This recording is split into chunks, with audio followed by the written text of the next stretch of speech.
Yeah. over time? Yeah, during my time, the first thing I did is I removed TVNs. Yung tax Pala isa, verification. meron kaming glossary of terms na very confusing. NOD, PAN, FAN, FDDA, FLD, so many terms. So baka pwedeng isama nyo na sa enlightenment namin yan. Before, the BIR investigate using two instruments, no? Actually, three. A letter of notice, which is when we compare, di ba, may VAT system tayo. So, yung mga taxpayer, binibigay ko yung mga data, so kino-compare namin yung purchases, sales ng bawat taxpayer. Kung may discrepancy, sinusulatan namin, sinasabihan namin sila, no contact audit ito, no? Hindi namin sa pinupuntahan, sinusulatan lang namin na parang may diferensya ho yung nire-report nyo. Pwede ba explain nyo o kaya i-support nyo? So, yun yung letter notice. Pangalawa, letter of authority. Yan ho yung issue na pinag-uusapan ngayon. No? Yun yung LOA. No? So, yan ho, kung walang LOA, walang letter of authority, hindi ho pwedeng pumunta yung tao ng BIR dun sa taxpayer at hindi niya pwedeng buksan yung mga libro ng taxpayer. So, importante yung letter of authority kasi yan yung parang sa police, kung wala kang search warrant, wala kang warrant of arrest, hindi ka pwedeng pumunta dun sa tao. So, kailangan mo ng letter of authority. Yung mission order naman ho, MO, yung initial na MO, usually this is issued because you want to do surveillance. No? So, meron kang suspecha na hindi mo siya i-issue ng resibo, hindi niya nire-report lahat. So, magbibigay ka ngayon ng mission order, pwede mong tayuan sa tabi yung kahera. No? So, bawat transaction, yung BIR naglilista.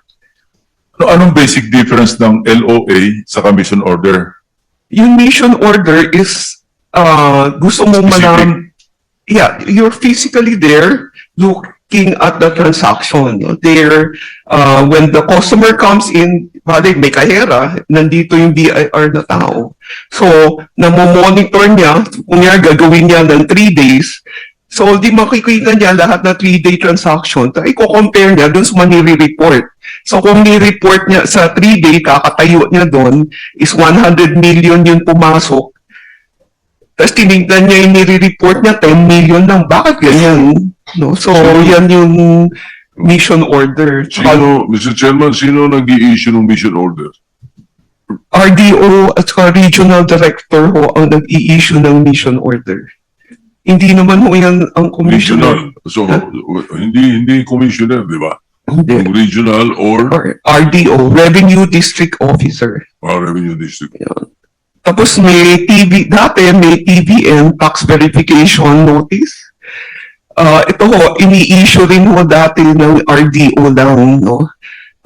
So, parang pwede rin itong instrument to audit. So, during my time kasi meron kaming letter of LAM meron kaming system kung mag-i-issue o yung regional director ng RDO ng letter of authority, papasok sila sa sistema na sasabihin niya mag-i-issue niya sa letter of authority. Tapos from there, yun ho mag-print out ng papel. Yung papel na accountable form. No? At saka yung sistema na yan, i-input mo yan doon kung sino yung examiner na mag-o-audit. Tapos lalagay mo rin doon ano yung resulta ng PAN, Preliminary Assessment Notice.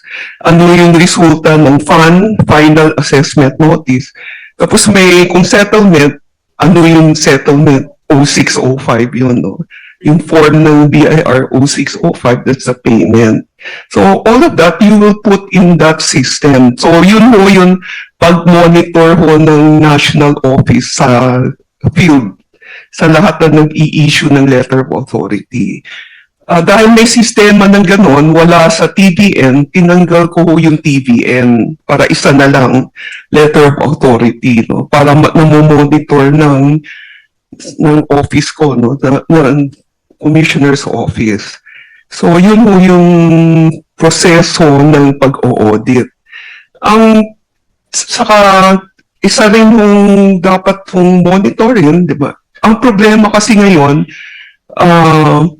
yung LN, yung letter notice na no contact audit, sinabi ho ng Supreme Court na hindi ho pwedeng mag-assess dahil from LN.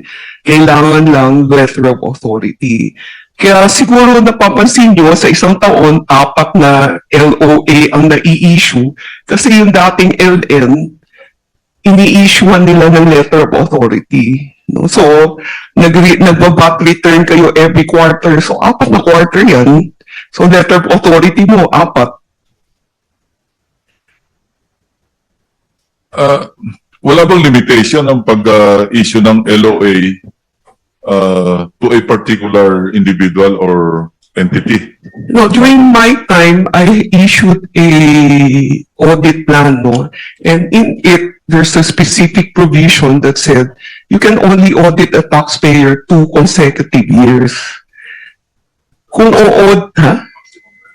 kung gusto mo siya i-audit ng 3rd year, kailangan sabihin mo na may fraud.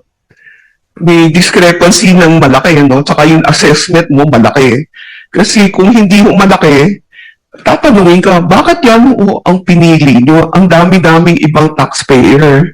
Bakit siya ulit?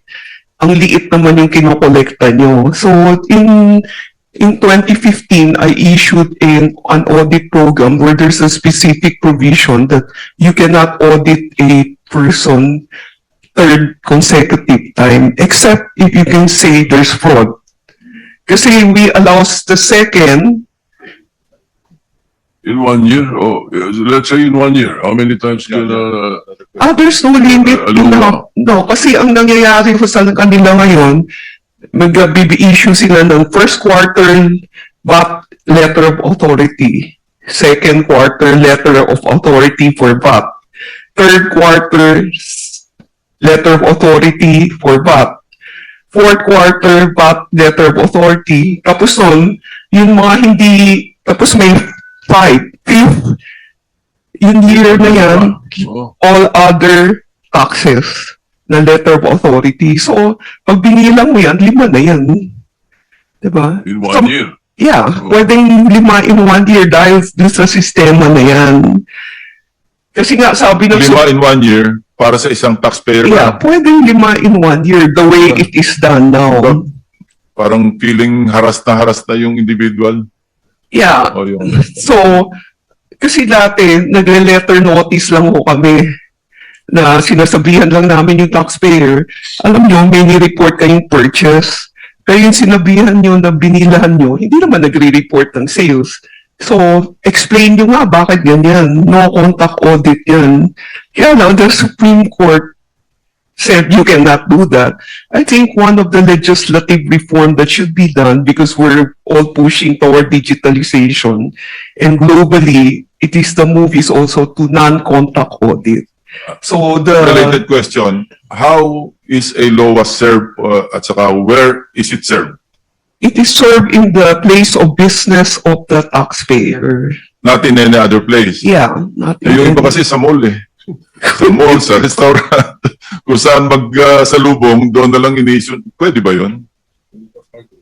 Dapat it's in the place Dapat in of the place of business business. where he said his place of business. So outright, consider ito sa mall, nakipag-meet sa mall, nakipag-meet sa restaurant, may violation. Yeah, because that you are supposed to serve Subject it to in the place administrative- of business. Subject to administrative sanction. Kagad. It can be, yeah, because you're not serving it properly. Yeah. Because if you go to the place of business at wala naman yung boss, pwede mo naman iwan dun sa manager. Diba? So, But that yung, makes it suspicious, ano? Bakit sa mall magkikita? at saka kung hindi nyo siya makikita sa place of business, paano nyo siya nakita sa mall? Kung ayaw tanggapin, Ha?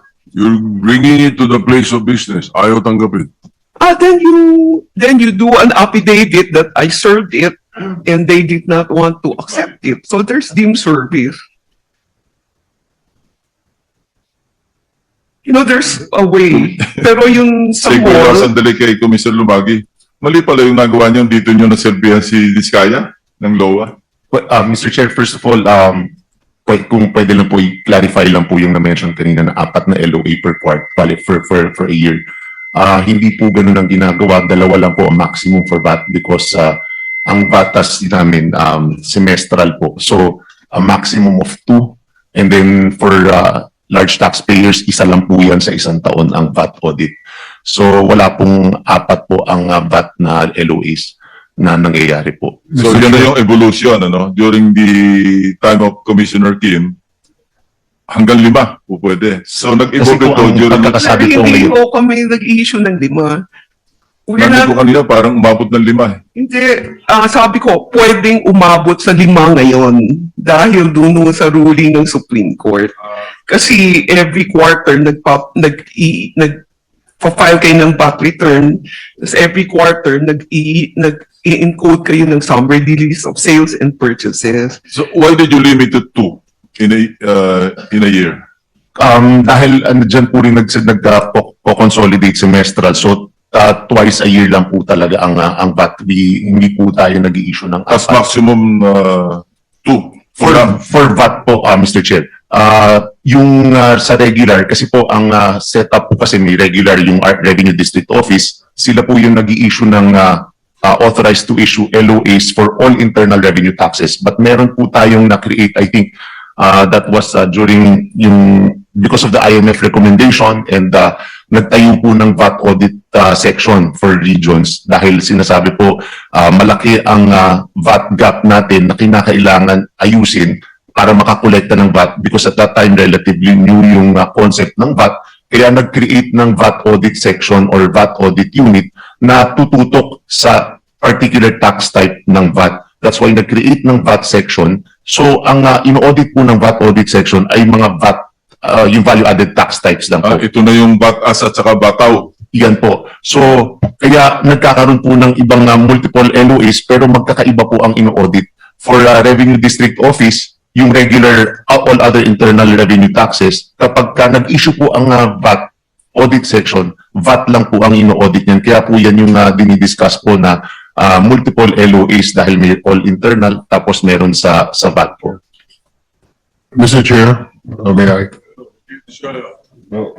Hindi, just to clarify, kasi pwede naman kung hindi mo matagpuan, ano, like for example, you iniiwasan kayo ni Diskaya, pero dito na-serve mo yung LOA sa kanya. Kasi may hearing. May hearing eh. Yes, Mr. Chair.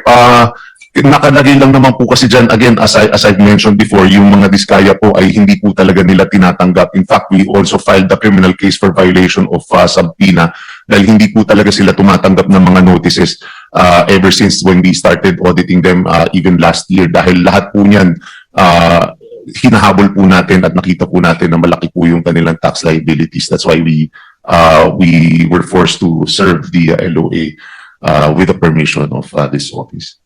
Mr. Chair, few Yes, please. yes, for the record, I allowed it.